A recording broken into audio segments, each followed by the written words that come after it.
네. 어제 매각 공고가 떴고 여기에서 과연 어떤 반응을 보일까 기대하셨던 분들도 계실 겁니다. M&A 모멘텀을 기다리시는 분들도 많으셨을 거고요. 어젠 다 같이 빠졌고요. 오늘은 장중 변동성이 굉장히 크게 나왔습니다. 위아래로 아시아나항공은 거의 8%까지 변동성을 보였고 IDT 같은 경우에는 장중에 17%나 급등하기도 했습니다. 하지만 대체적으로 조금 시들한 분위기가 나오고 있는데 일단 김정수 전문가님 지금 어떻게 봐야 되는 건가요? 지금 흥행 불발에 대한 우려다라는 이야기들도 있는데 이렇게 보고 계신 건가요? 주가 하락이 시들한 이유가 흥행 불발에 대한 우려 때문일까요? 글쎄요, 이거를 뭐 하락이라고 이야기하는 게 좀 약간 잘못된 접근인 것 같아요. 지금 네. 주식시장에서 아시아나 IDT 같은 경우도 60일선 위에 있고요. 네. 그다음에 아시아나 항공 같은 경우도 보면 60일선 위에 있어서 정배열이 유지가 되고 있거든요.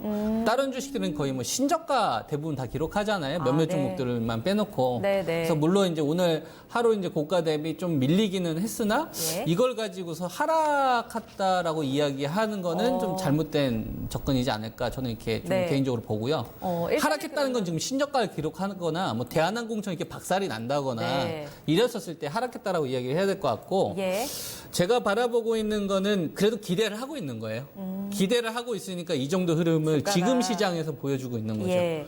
실제로 이 정도 흐름을 보여주는 주식들이 정배열 흐름 보여주고 있는 주식이 10개 가운데 지금 1개도 채 되지 않습니다.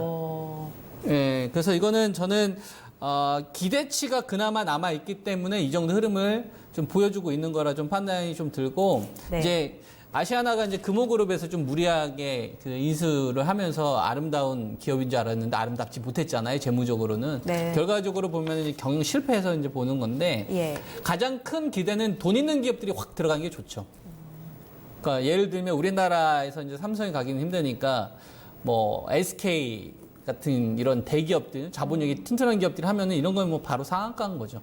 돈 있는 기업이 인수해버리게 되면 네. 그 나머지 이제 후속 작업이라든지 채권단과의 어떤 관계를 이어가기 되게 좋을 텐데 네. 근데 참여의지가 지금 적극적으로 의사를 밝힌 게 지금은 이제 애경그룹 정도밖에 되지 않으니까 상대적으로 그렇죠. 기대감 좀 떨어지죠. 그러면은 지금 네. 흥행 불발에 대한 우려까지는 아니다. 지금 주가 흥행 불발이라고 견고하다. 볼 수는 없죠. 그렇죠. 근데 한편으로는 또 이런 이야기가 나오더라고요. 지금 현재 SK나 한화 쪽에서 워낙 또 적극적으로 이야기를 하다 보면 이 워낙 그 인수 가격이 다시 한 번 더 높아지는 그런 경쟁적인 움직임이 나올 수도 있어서 물밑 작업이 이루어지는 건 아니냐라는 이야기도 있거든요. 그렇죠. 만약에 제가 돈 있는 대기업 오너라고 한다면 아시아나항공 같은 경우는 전 사갈 것 같아요. 2조 원이라는 게 비용이 진짜 만만치가 않잖아요. 통매각이면. 근데 그거는 얼마든지 뭐 자금을 분할하는 방식을 통해서 접점을 이룰 수가 있거든요. 2조 원이라고 해서 한꺼번에 2조 원을 주는 게 아니고 네. 초반에 뭐 예를 들어서 한 2, 3천억 줬다가 나머지 어떤 이 주가의 어떤 상승했었을 때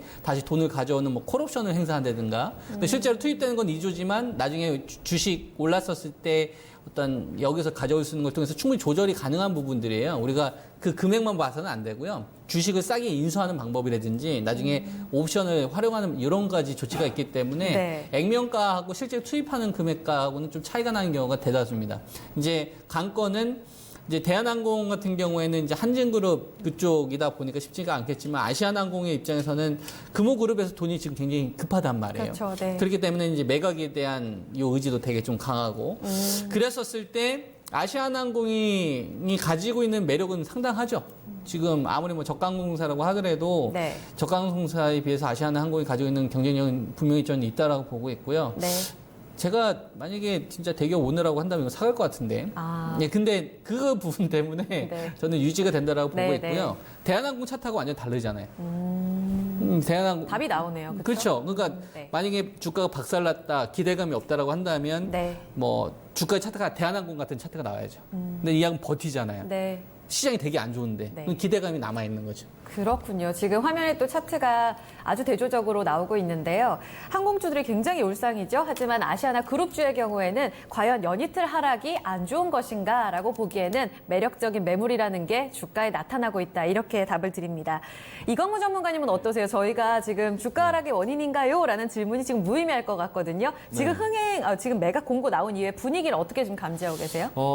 일단 전체적인 큰 추세에서는 아시아나항공은 계속 견주는 자리에 있어요. 그런데 아시아나항공을 인수할 수 있는 기대감 예상하고 있었던 기업들은 네. 현재 주가가 상당히 저조합니다. 뭐 하나, 예, 맞아요. SK, 또 계속 CJ. 저점을 깨고 있는 상태이기 때문에 예.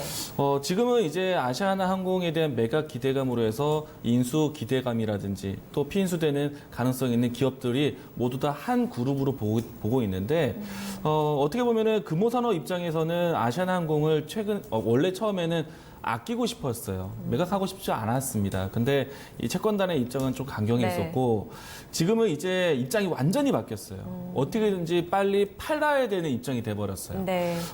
안 그러면은 연내에 갚아야 되는 돈들도 상당히 많고 또 그 부분들을 변제하기 위해서 어쩔 수 없이 아시아나항공을 매각해야 되는 입장인데 최대한 아끼면서 매각이 아니라 이제 통으로 매각을 해야 되는 거죠. 그렇죠. 분리 매각은 네. 싫다. 원칙은 통매각이다. 이렇게 얘기해요. 인수하는 입장에서는 알짜 기업만 사고 싶은 것이고 그쵸, 네. 이왕에 정리하는 거면은 그냥 나쁜 것도 가져가, 니네 다 가져가 이런 건데 사실 근데 인수자 입장에서는 지금은 뜸들이는 입장이에요.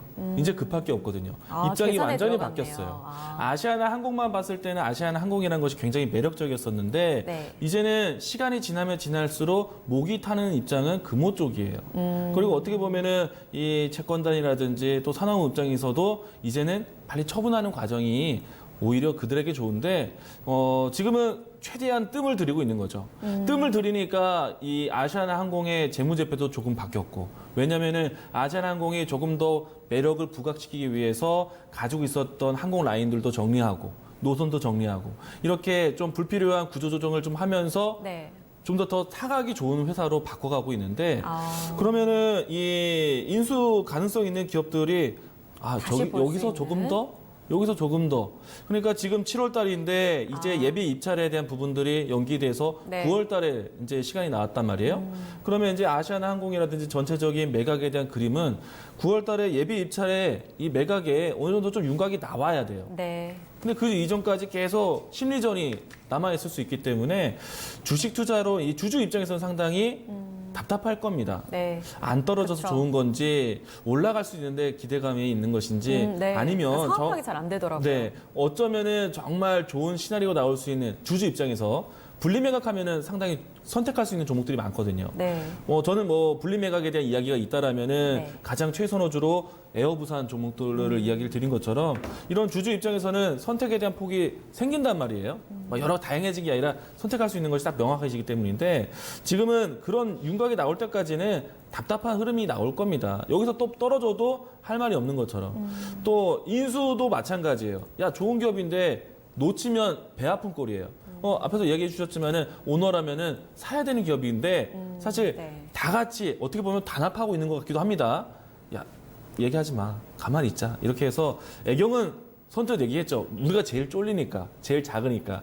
그래서 근데 나머지 SK라든지 한화라든지 또 GS까지 물론 이제 의사표명은 명확하다라고 말할 수는 없겠지만은 네. 이들 기업들은 상당히 지금 뜸을 들이고 있다. 뜸도 단합해서 뜸 들이고 있다. 네. 그렇게 해서 주주 입장에서 답답한 거예요. 그러니까 그러니까 인수하려는 기업들도 주가가 저조한 겁니다. 그래서 지금은 투자자 입장, 주식 투자하는 입장에서는 네. 조금 더 기다려보자. 윤곽이 네. 나올 때까지 예. 기다려보자라고 이야기 드리는 것이 맞을 것 같습니다. 결국은 이제 앞으로의 매각 관전에 있어서의 포인트 자체는 아시아나항공 그룹 안에서 금호산업이 얼마나 더 이제 재무 구조를 더 낮게 이어가느냐. 그리고 두 번째는 이 돈 있는 자금, 그러니까 CJ나 SK그룹, 하나그룹 거론되는 이 기업들이 인수비용을 어느 정도까지 감당할 것이냐, 분리매각이냐, 통매각이냐 이 세 가지를 같이 보셔야겠습니다.